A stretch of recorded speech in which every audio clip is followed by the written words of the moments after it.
Welcome into AZ Audibles. I'm Haley Stasiak here with Jordan Ham and Eric Sorensen.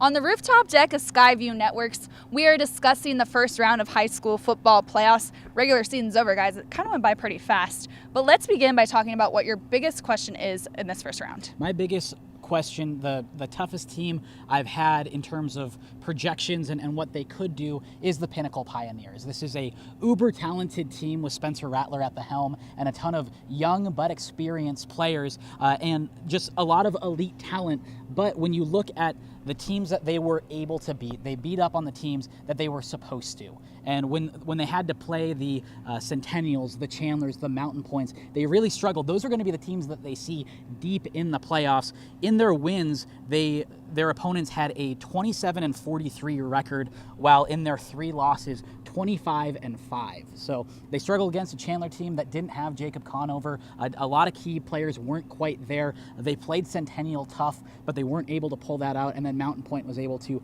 run all over them, which Mountain Point has been able to do to a lot of teams so far this year. So I'm just curious to see, as we go deep into these playoffs against the elite teams, how the Pinnacle Pioneers are going to do. And you mentioned just those other teams in this 6A. That's kind of my question, or I guess you could say group of questions. With the 6A playoffs as a whole, you've got the Mountain Point defense, the Perry offense, Hamilton's late surge in the second half. I mean, when I saw Hamilton at the beginning of the season, it was kind of questionable on what they were going to do this season.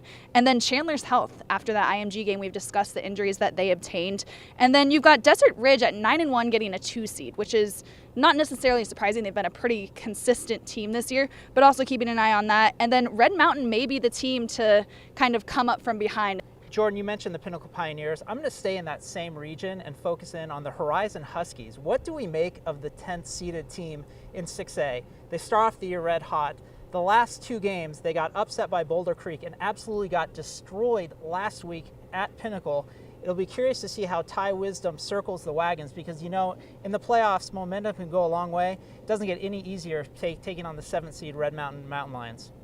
Keeping it in 6A and 5A, Friday night is when the first round is going to begin. What are your key matchups in those 2 divisions? Well, the game that jumps out to me is Highland and Desert Mountain. It's a tale of 2 styles. You have Desert Mountain, who loves to air it out. Kedon Slovis, one of the most underrated quarterbacks, I believe, in 6A, as well as the wide receiver Josh Walker, who just makes plays left and right. Max Walker as well. No relation, but another very solid receiver for them. And then on the other side, you have Highland, who loves to run the ball, has had a very good defense, and seems to be the surprise of 6A. And I think both of these teams, it's an interesting matchup.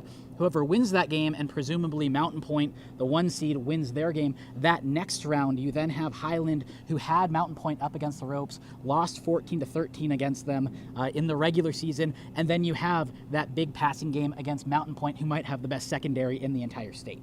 I'm going down to 5A with Chaparral at Williamsfield. Williamsfield got a really big win to close out the regular season against the undefeated Queen Creek Bulldogs. With Williamsfield, they've got a solid line. You've got Noah Polegates, Shondell Hawkins, Trey Washburn, just to name a few there. And then ultimately with this game, Jack Miller and Zach Shepard at quarterback. I think it's going to be a battle of the quarterbacks. We talk continuously about the quarterbacks in the state, and these are 2 elite guys.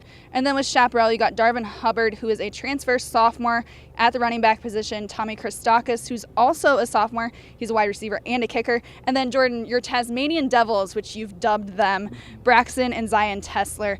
Chaparral's a young team, but they've got the talent, and that's shown as the season has progressed. But Williamsfield's going to be a tough match.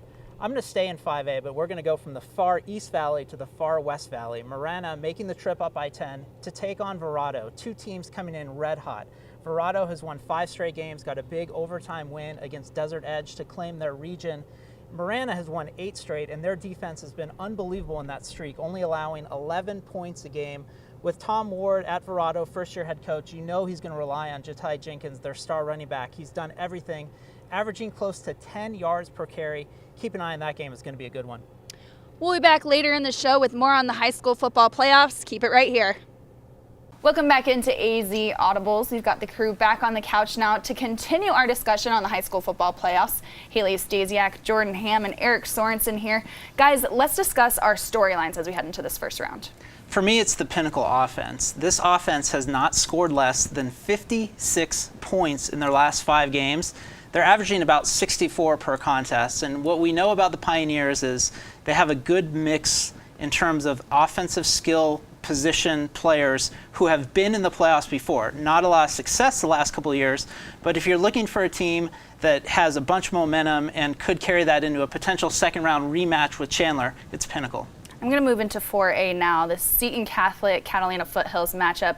Obviously, Catalina Foothills, the 2016 4A runner-ups to Saguaro. But the Seton Catholic team, I mentioned them, I think a couple weeks ago it was now, and they're a good young team. They've got pretty strong in the run game, but Catalina Foothills is another team. I think in 4A this is a matchup to watch just because coming off that state run, not having a great year, but the talent I think is pretty evenly matched here. And they've really bounced back, or really playing their best football in the second half. For me, I'm looking at the entire 3A bracket. When it was revealed, I was going down the list, and for about 8 to 10 teams, I was like, I could see them making a run. I could see them making a run. You know, you have Push Ridge, who's up top, ALA, Castile, Ben Franklin, Northwest Christian is an 8 seed this year. I know that I'm missing quite a few teams in there. Yuma Catholic's another one. But there's just so much talent. And, you know, you look at 5A and the amount of talent that they have, where there's quite a few contenders in there. But I think 3A is just going to be a gauntlet. And whoever wins this bracket really will have to earn it.